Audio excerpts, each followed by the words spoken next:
Terima kasih Ketua. Assalamualaikum warahmatullahi wabarakatuh.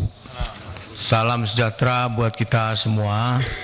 Yang saya hormati teman-teman di Komisi 3, yang saya hormati juga Pak Mahfud MD, kemudian juga Kepala PPATK, dan juga jajaran yang ada di ruang rapat ini. Sebenarnya saya nggak mau bertanya Pak Mahfud, tapi saya terkejut Pak ketika Pak Mahfud tadi di ending pernyataan mengatakan begini Pak. Kasihan Bu Sri Mulyani. Apa yang disampaikan oleh Bu Sri Mulyani di depan Komisi 11 itu tidak berdasarkan fakta. Apakah benar Pak Mahfud menyatakan begitu tadi? Kalau tidak salah kita bisa putar ulang. Benar ya? Ini ada dua hal nih Pak. Pak Jokowi percaya Menko Polhukam. Saya yakin juga Pak Jokowi percaya Sri Mulyani. Berarti ini yang bohong siapa ini? Menurut Pak Mahfud, ya Pak Mahfud yang benar.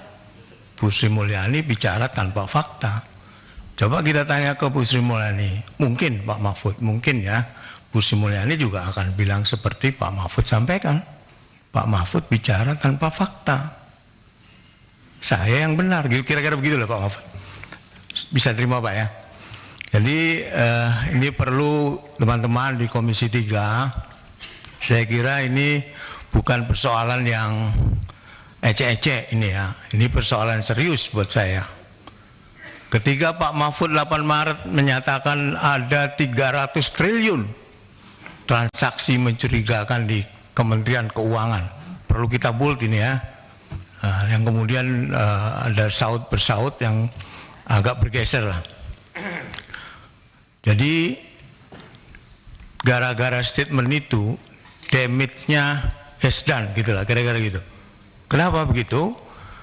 Mantan Ketua PBNU menyampaikan bahwa seolah-olah mengajak gitu ya, kalau ini yang terjadi di pajak, karena momentum atau statement Pak Mahfud itu tidak terlalu jauh dengan kasus yang sedang ramai dibicarakan.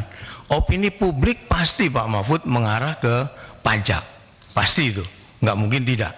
Sehingga di media sosial saya lihat banyak sekali ajakan untuk memboikot pajak. Ini yang saya baca. Ini kan sudah ada kegaduhan ya menurut saya yang perlu kemudian diluruskan. Kemudian Pak Mahfud MD ketika rapat dengan PPATK, saya sengaja tidak bertanya Pak. Kenapa? Karena saya anggap sudah anti klimaks. Kenapa saya menyimpulkan begitu? Saya menjadi clear ketika Pak Mahfud, Kepala PPATK, Bu Sri Mulyani memberikan keterangan pers Pak. Saya anggap sudah selesai itu. Jadi nggak ada gunanya Komisi 3 memanggil Kepala PPATK waktu itu. Dan saya juga bertanya-tanya, sebenarnya tujuan kita manggil Pak Mahfud MD ini untuk apa? Kesimpulannya apa? Kalau memang apa yang kita mau sebenarnya kan bagaimana membuat terang 349 triliun itu. Terangkah 349 triliun itu? Belum terang Pak. Nggak ada yang terang tadi yang sampaikan. Yang Bapak bilang agregat tadi. Belum clear. 349 triliun itu apa yang terjadi? Belum ada Pak, kita belum tahu. Karena itu ini perlu tindak lanjut menurut saya yang kemudian memang benar harus clear 349 triliun itu.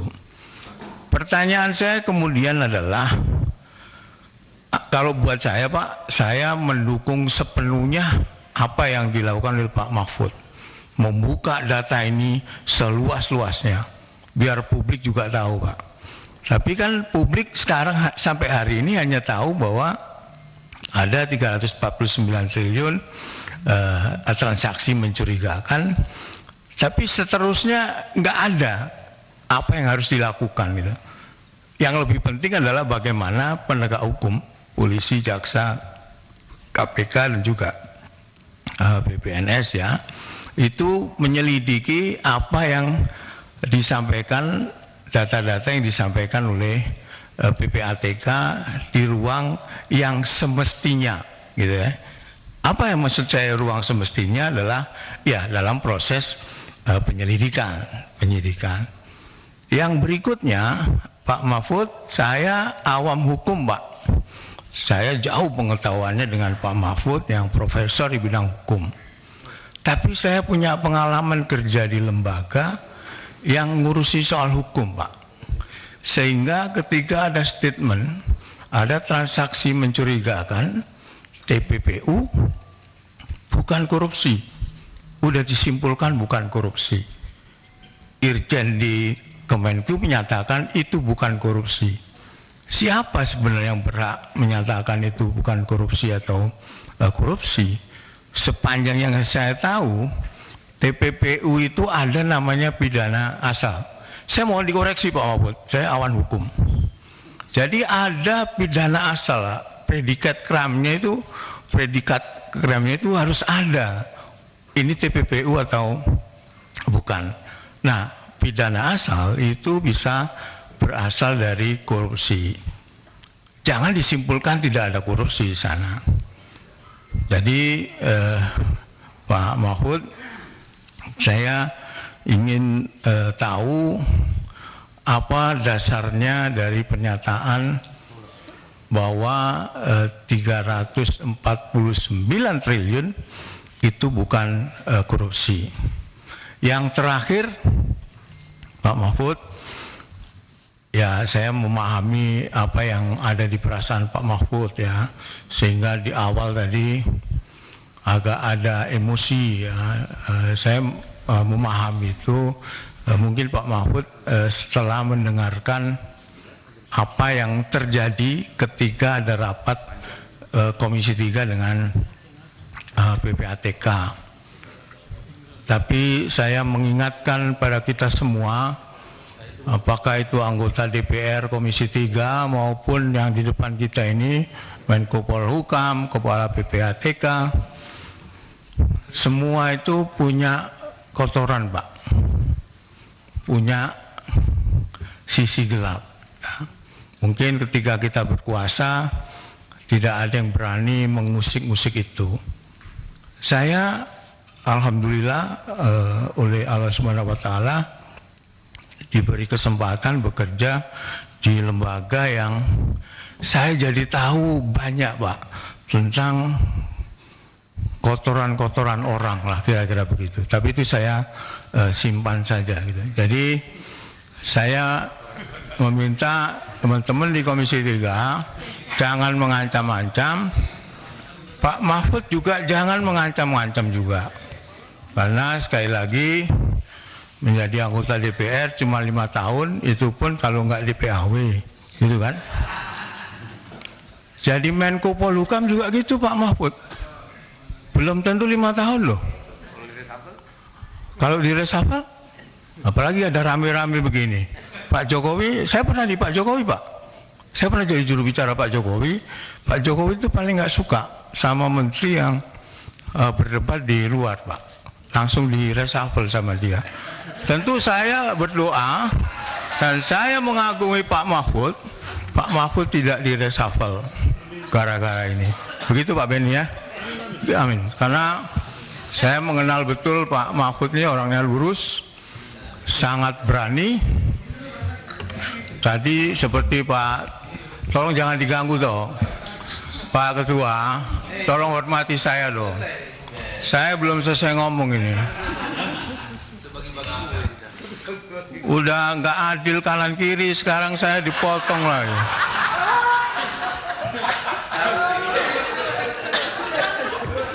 Jangan begitu Ketua. Kita harus menghormati tamu kita juga. Kalau kita sedang ngomong, kemudian rame itu kan nggak elok lah. Nah, ini publik Pak Mahfud, publik kalau saya pahami, lihat di media sosial itu semua mendukung Pak Mahfud Pak. Saya juga mendukung Pak Mahfud. Karena apa yang disampaikan oleh Pak Mahfud itu sejalan dengan apa kemauan publik ya. Bongkar aja. Pak Mahfud saya pernah dengar juga bahwa sekarang ini Pak, korupsinya lebih gila dibanding Orde Baru. Pak Mahfud ini yang menceritakan, saya mendengar itu. Saya nggak tahu itu benar atau tidak, tapi saya menonton itu Pak Mahfud bicara itu. Lebih gila Pak dibanding Orde Baru. Zaman Orde Baru itu menteri, ini kata Pak Sarwono Pak ya, kita ulangi lagi nih. Zaman dulu menteri nggak ada yang korupsi, anggota DPR nggak ada yang ditangkepin KPK karena nggak ada KPK ya. Sekarang ditangkepi KPK. Jadi tapi sekarang lebih gila lagi. Ada jaksa yang ditangkap, ada polisi yang ditangkap, ada anggota DPR yang ditangkap. Yang tadi disinyalir oleh Pak Mahfud katanya ada yang Markus. Tapi makin parah dibanding zaman Orde Baru. Celakanya ketika ngomong begini, Pak Mahfud adalah Menko Polhukam yang seharusnya juga ikut memberantas korupsi itu. Saya sangat percaya bahwa Pak Mahfud dalam rangka memberantas korupsi ini sebenarnya Pak Mahfud mengungkap data-data ini. Mungkin Pak Mahfud sudah gatal betul ya, lihat penegak hukum ini kok nggak gerak gitu ya, kira-kira begitulah. Sehingga dia itu mengungkapkan. Saya masih menganggap bahwa Pak Mahfud adalah orang yang jujur, lurus, meskipun pernah jadi politisi juga tadi kata Pak Trimet. Jadi politisi itu sekarang kan persepsinya agak kurang bagus lah. Buktinya apa ya itu tadi ketika ada rame-rame Komisi 3 dengan Pak Menko Polhukam, itu kalau kita baca komentar pembaca banyak yang membela Pak Mahfud.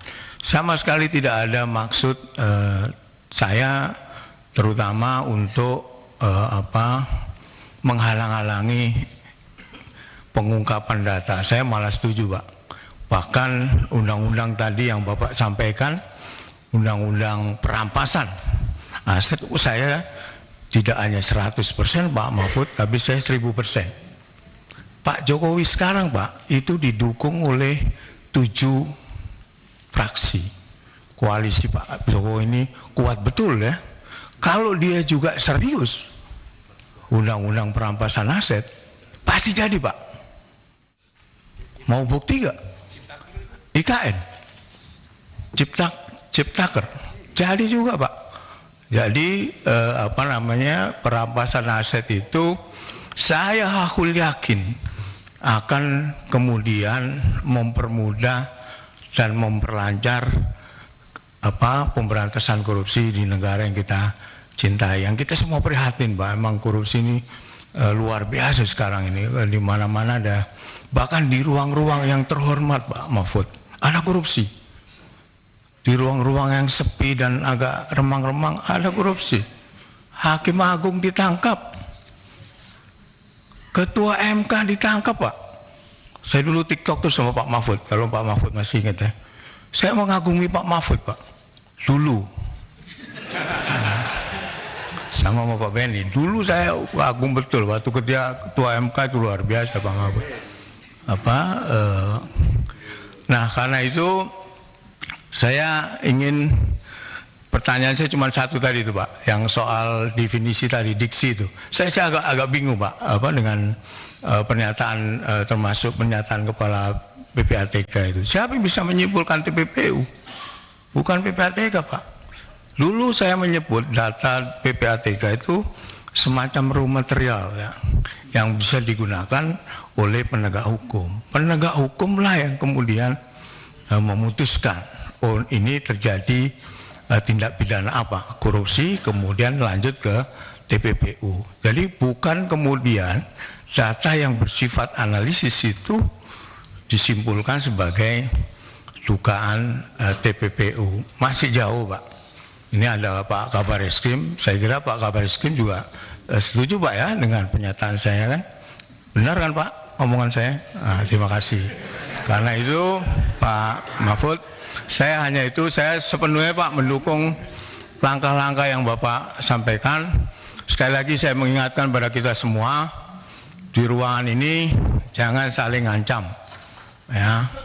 Yang lurus itu kata teman saya hanya penggaris, Pak. Semua yang ada di ruangan ini pasti punya, Pak, kotoran-kotoran yang menempel. Dan saya diberi anugerah sama Allah SWT banyak mengetahui itu gitu. Nah, tapi saya kan tidak kemudian main ancam juga. Jadi anggota Komisi 3 jangan mengancam juga. Pak Mahfud juga jangan. Ini Pak, di media ini langsung ada judulnya Pak. DPR Markus. Mahfud MD .2 DPR Markus. Ini orang kalau baca judul doang kan damage lagi nih Pak. Sudah persepsinya jelek. Saya sekarang jadi politisi juga, jadi kena juga, padahal saya nggak ngapa-ngapain juga Pak Mahfud. Jadi ini tolonglah semuanya ini ya, jangan main ancam-ancam gitulah, jangan juga mengancam Pak Mahfud. Saya tahu Pak Mahfud ini, dia akan rela meninggalkan jabatan dan bahkan nyawanya dipertaruhkan untuk harga diri Pak Mahfud. Dulu. Enggak dulu. Ya, jangan diinterupsi. Kalau anggota ngomong nggak boleh diinterupsi, Pak. Ada tatipnya itu. Jadi tolong beri kesempatan. Saya nggak pernah interupsi anggota ngomong. Jadi biarkanlah kita ngomong. Kan semua dikasih kebebasan ngomong. Nah, jadi saya biarkan saya ngomong sampai hati saya lega, Pak. Jadi sekali lagi mari kita bersama saling mendukung kerja-kerja yang dilakukan oleh Pak Mahfud dan juga jajaran, karena Pak Mahfud saya yakin niatnya baik untuk mengurangi korupsi di Indonesia. Begitu juga Pak Mahfud, anggota Komisi 3 itu juga berniat baik Pak. Tidak ada yang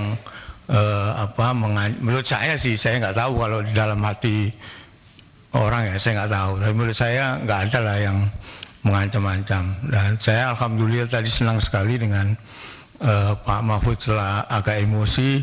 Kemudian ayolah kita mencari jalan yang terbaik. Seperti lagu Ku Cari Jalan Yang Terbaik. Saya kira itu Pak Ketua. Terima kasih. Assalamualaikum warahmatullahi wabarakatuh. Terima kasih teman-teman yang sebelah kanan.